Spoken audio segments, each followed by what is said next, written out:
এই চুলাটা কিন্তু আপনার সার্কেল চেঞ্জ করে ইউজ করতে পারবেন। এখন কিন্তু ফুল সার্কেলটা ইউজ হচ্ছে। এখানে প্রেস করলে কিন্তু জাস্ট ছোট সার্কেলটা আপনি ইউজ করতে পারবেন। আরেকবার প্রেস করবেন, সাইড থেকে কিন্তু হিট পেয়ে যাবেন। দম দিতে চাইলে আপনারা কিন্তু এই প্রোডাক্টটা চেঞ্জ করে ইউজ করতে পারবেন। ফাংশনে প্রেস করলে এখান থেকে কিন্তু ফাংশন চেঞ্জ হবে খুব ইজিলি। কিন্তু আপনারা এই যে দেখেন টেম্পারেচার চলে আসছে, এখান থেকে বাড়িয়ে কম ইউজ করতে পারবেন।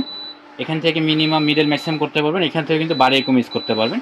আজকে আমরা দুইটা চুলা দেখাবো, একটা হচ্ছে ইনফ্রারেড চুলা আর একটা হচ্ছে ইন্ডাকশন চুলা। আপনারা কিন্তু ইন্ডাকশন চুলাটা খুব ইজিলি ইউজ করতে পারবেন। দুইটা চুলাই কিন্তু গরিলা গ্লাসের মধ্যে হবে। এটা আমি জাস্ট বসিয়ে দিব, আপনাদেরকে দেখিয়ে দেবো। অন করব, ফাংশনে প্রেস করব এবং ইনস্ট্যান্ট কিন্তু আপনি এটার মধ্যে রান্না করতে পারবেন। দুইটা চুলে 100% গরিলা গ্লাসের মধ্যে পেয়ে যাবেন, 4mm গ্লাসের মধ্যে পেয়ে যাবেন এবং খোদাই করে কিন্তু মিয়াকো লেখা থাকবে।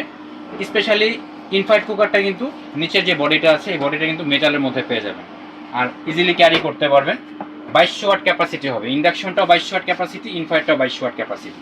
এটা হচ্ছে 102 মডেলে পেয়ে যাচ্ছেন এবং এটা হচ্ছে 67 মডেলে পেয়ে যাচ্ছেন।